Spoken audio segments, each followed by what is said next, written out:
ఇప్పుడు పేజ్ మేకర్లోకి వేరే సాఫ్ట్వేర్లో ఉండే ఒక ఫైల్ని ఎలా ఇంపోర్ట్ చేసుకోవాలి, అదేవిధంగా ఇక్కడి నుంచి అక్కడికి ఎలా ఎక్స్పోర్ట్ చేయాలి, అలానే అక్వైర్ ఎలా చేయాలి అంటే స్కానర్ నుంచి కానీ లేదంటే మీ యొక్క కెమెరా నుంచి కానీ వీడియోస్ని పిక్చర్స్ని ఎలా అక్వైర్ చేయాలి అనేది చూస్తాం. మరి ఫైల్లోకి వెళ్ళండి. ఇక్కడ ప్లేస్ అని ఉంది. ప్లేస్ అంటే ఇంపోర్టింగ్ అన్నమాట. మరి మీరు ఏం ప్లేస్ చేయాలి అనేది సెలెక్ట్ చేసుకోవాలి ఖచ్చితంగా. మరి ఇక్కడ ప్లేస్ చేయబోయే పిక్చర్స్, ఫర్ ఎగ్జాంపుల్ ఈ పిక్చర్ని సెలెక్ట్ చేశాను, ఓపెన్ అంటున్నాను. ఇక్కడ ఈ యొక్క సైజు ఆక్యుపేషన్ గురించి అడుగుతుంది, నేను జస్ట్ ఎస్ ఇచ్చేసాను. ఇక్కడ ప్లేస్ చేస్తున్నా. సో చిన్నది చేయండి. ఈ విధంగా ఒక పిక్చర్ని కానీ ఏదైతే ఇంపోర్టబుల్గా ఉంటాయో వాటిలంతా కూడా ప్లేస్ చేసుకోవచ్చు అనమాట. ఓకే, డిలీట్ చేసాను. అట్లానే ప్లేస్ నార్మల్ డాక్యుమెంట్ ఏదన్నా టెక్స్ట్ని కూడా మీరు ఇంపోర్ట్ చేసుకోవచ్చు. ఓకే, ఇట్లా.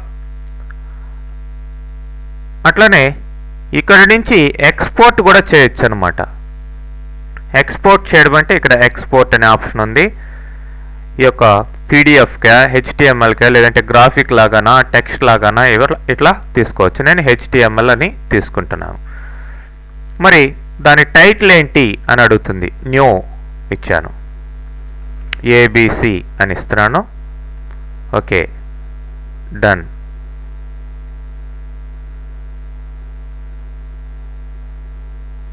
Assigned page. Okay, right, done.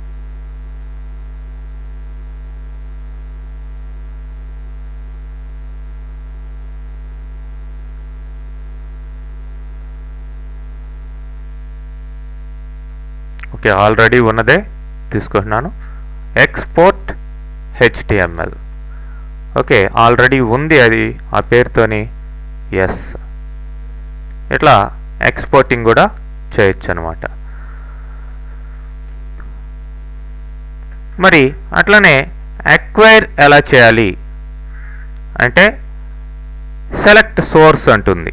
Select source అంటే దేని నుంచి మీరు పిక్చర్ని కానీ వీడియోని కానీ అక్వైర్ చేయబోతున్నారు అనేదన్నమాట.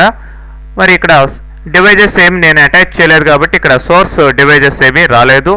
ఒకవేళ సోర్స్ డివైజెస్ ఉన్నట్లయితే ఇక్కడ లిస్ట్ వచ్చేది. ఆ సోర్స్ సెలెక్ట్ చేసి సెలెక్ట్ అని ఇచ్చినట్లయితే మీకు దాని నుంచి ఇమేజ్ అక్వైర్ కావడం జరుగుతుంది.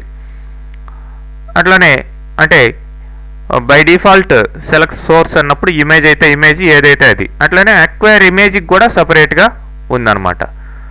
మరి దాన్ని ఆ యొక్క ఇమేజ్ని ఏ విధమైన ఫైల్ నేమ్ ఇవ్వాలి అనేది కూడా ఇక్కడ అడుగుతుంది. జస్ట్ ఏబిసిడి అని ఇచ్చాను, సేవ్. బట్ ఇక్కడ సోర్స్ డివైస్ ఆపరేషన్ ఫెయిల్ అయింది, డేటా సోర్స్ ఫెయిల్యూర్ అనమాట. అంటే కంపల్సరీగా మీరు అటాచ్ చేసి ఉండాలి ఏదైనా డివైస్ని. అట్లాంటి సిచ్యువేషన్లోనే అవి వర్క్ అవుతాయి అన్నమాట. ఆ విధంగా ఇంపోర్టింగ్, ఎక్స్పోర్టింగ్, అక్వైరింగ్ అనేది చేయొచ్చు మీరు.